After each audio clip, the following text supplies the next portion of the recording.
Turabashuje kandi turabashimira gukomeza kubana natwe, dukomeje gusoma Bibiliya, uyu munsi turasoza urwandiko rwa kabiri Pawulo yandikiye Abakorinto, tugeze ku gice cya 10. Pawulo agaragaza ingero z'umurimo we mu by'Imana. Jyewe Pawulo ubwanjye ndabinginga kubw'ubugwaneza n'ineza bya Kristo, ni jye woroheje muri mwe imbere yanyu, ariko iyo ntari kumwe namwe ndabatinyuka. Nuko ndabahendahenda kugira ngo ninza iwanyu ne kuzahatirwa gutinyuka, nk'uko binkwiriye gutinyuka abantu bamwe bibwira ko tugenda dukurikiza kamere y'abantu. Nubwo tugenda dufite umubiri w'umuntu, ntiturwana mu buryo bw'abantu, kuko intwaro z'intambara yacu atari iz'abantu, ahubwo imbere y'Imana zigira imbaraga zo gusenya ibihome no kubikubita hasi. Dukubita hasi impaka n'ikintu cyose cyishyiriye hejuru kurwanya kumenya Imana, dufata mpiri ibitekerezwa mu mitima byose ngo tubigomorere Kristo. Kandi twiteguye guhora kutumvira kose ubwo kumvira kwanyu kuzasohora. Ibiri imbere yanyu nibyo mureba, niba hari umuntu wiringiye ko ari uwa Kristo yibwire n'ibi, yuko ari uwa Kristo ariko natwe turi. Kuko nubwo nkabya kwirata ubutware bwacu Umwami wacu yaduhereye kugira ngo tububake tutabasenya, sinzakorwa n'isoni ne gutekerezwa ko meze nk'ubateza ubwoba inzandiko zanjye. Kuko bavuga bati, inzandiko ze zivugisha ubutware, zivuga ihanjagari, ariko iyo ari aho agira igisuzuguriro, kandi amagambo ye ni ayo guhinyurwa. Uvuga ibisa bityo yibwira ibi, yuko uko tumeze ku magambo yo mu nzandiko tudahari, ariko tumeze no ku byo dukora duhari. Kuko tudatinyuka kwibarana cyangwa kwigereranya na bamwe biyogeza ubwabo biringaniza ubwabo, kandi bigereranya ubwabo nta bwenge bagira.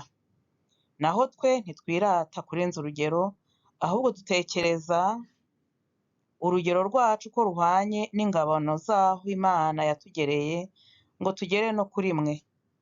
Ntidusingira kurenga ingabano zacu ngo tumere nk'abatageze kuri mwe, kuko twageze no kuri mwe koko tuzanye ubutumwa bwiza bwa Kristo.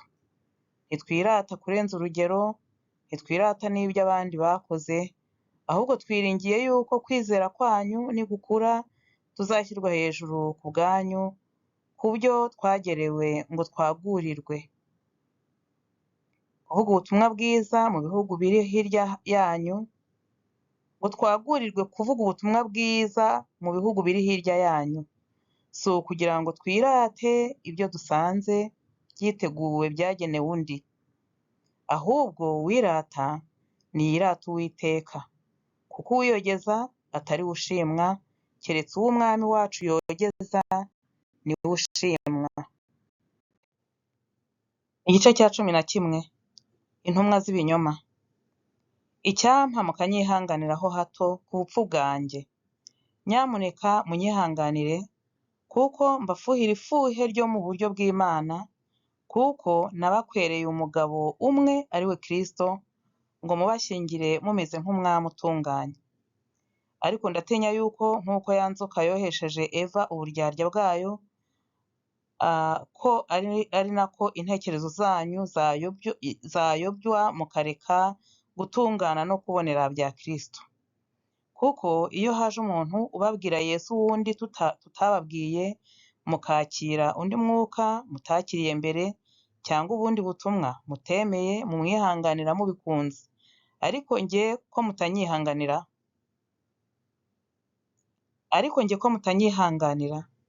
kandi nibwira yuko izo ntumwa zikomeye cyane zitandusha na hato. Nubwo ndi umuswa mu magambo, sindi umuswa mu bwenge, kandi ibyo twabiberekeye muri byose imbere ya bose. Mbese nakoze icyaha ubwo nicishije bugufi ngo mushyirwe hejuru, mbabwiriza ubutumwa bwiza bw'Imana ku buntu? nanyaze ayandi matorero mbaka ibihembo kugira ngo mbone uko ngaburira mwebwe iby'Imana, kandi ubwo nari kumwe namwe ngakena sinagize uwo mbera ikirushya, kuko bene data bavuye i Makedoniya bankenuye. Muri byose nirindaga kutabaremerera, kandi nanone nzakomeza kubyirinda. Ni ukuri kwa Kristo kuri muri jye, ntawe uzambuza kwirata ntyo mu mahugu yo muri Akaya. Kuki? Ni uko mweho ntabakunda biza Imana. Ariko ibyo nkora nzakomereza kubikora kugira ngo nkure urwitwazo ku bashaka impamvu yo guhamya ko bameze nkatwe mu byo birata. Bene abo ni intumwa z'ibinyoma, ni abakozi bariganya bigira nk'intumwa za Kristo.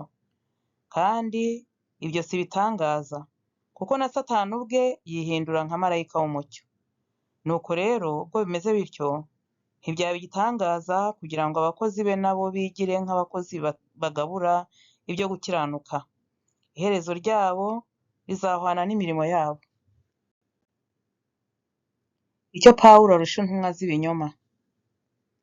Kandi ndavuga nti, ntihakagire untekerezaho ko ndi umupfu.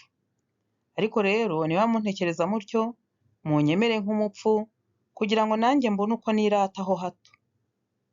Ibyo ngiye kuvuga simbivuga nk'aho ari ijambo ry'Umwami wacu, ahubwo ndabivuga nk'ubwirizwa n'ubupfu, niringiye yuko mfite impamvu yo kwirata. Ubwo benshi birata iby'umubiri, nanjye ndabyirata.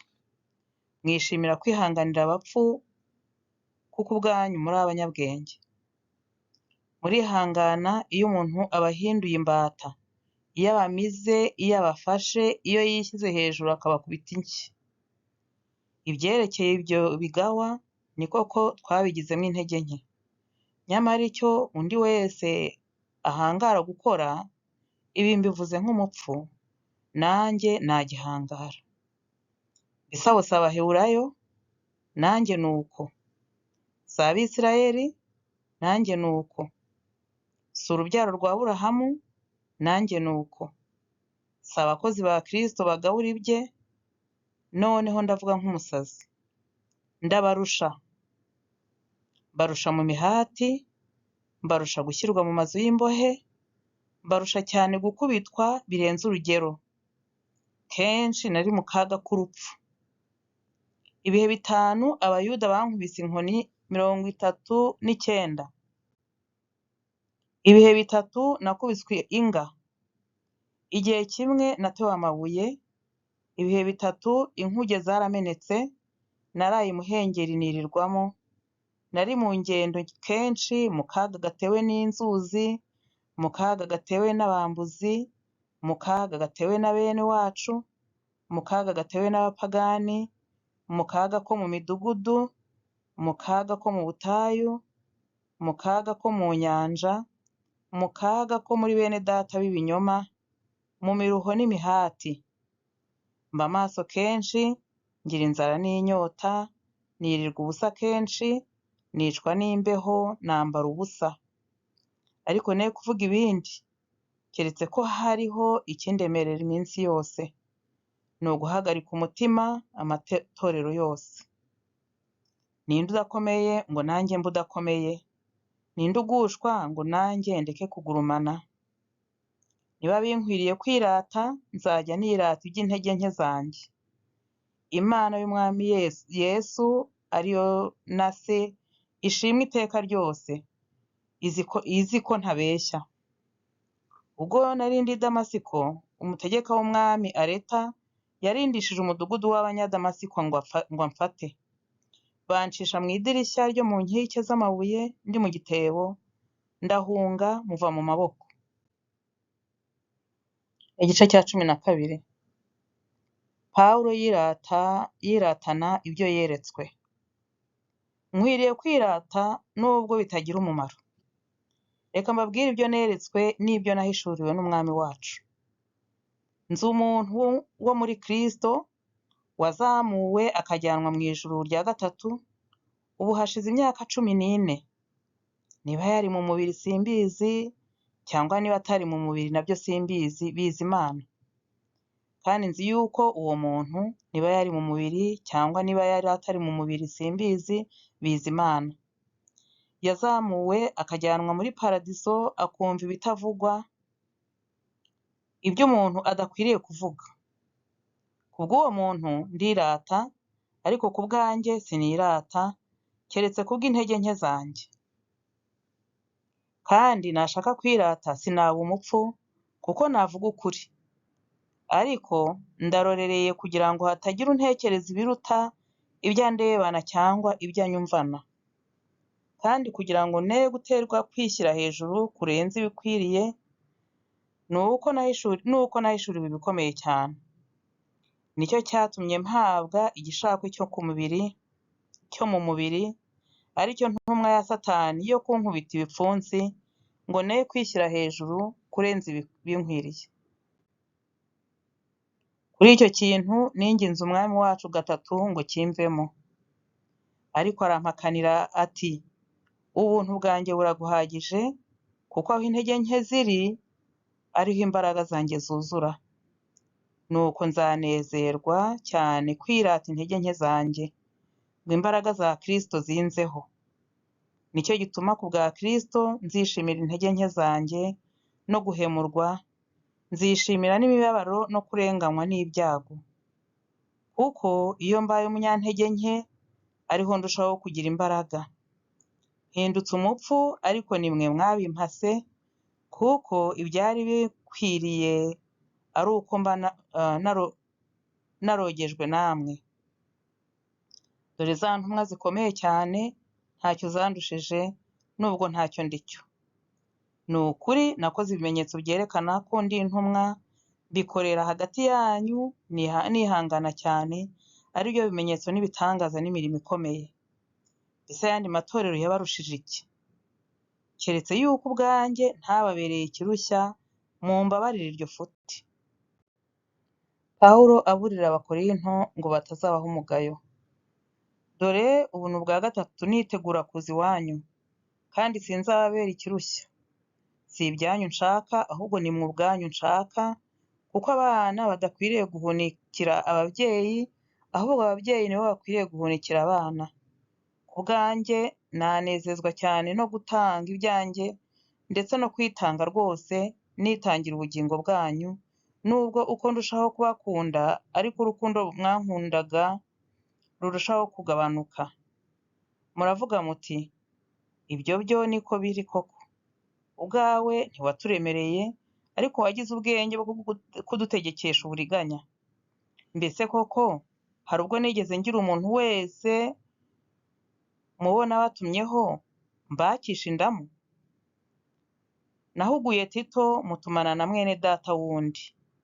Mbese hari indamu Tito yabenzeho? Si umwuka umwe twagendeyemo? Nawe ntiyageze ikirenge mu cyanjye? Uhereye kera mwibwira yuko tubireguraho, ariko imbere y'Imana Kristo ni we utuvugiramo.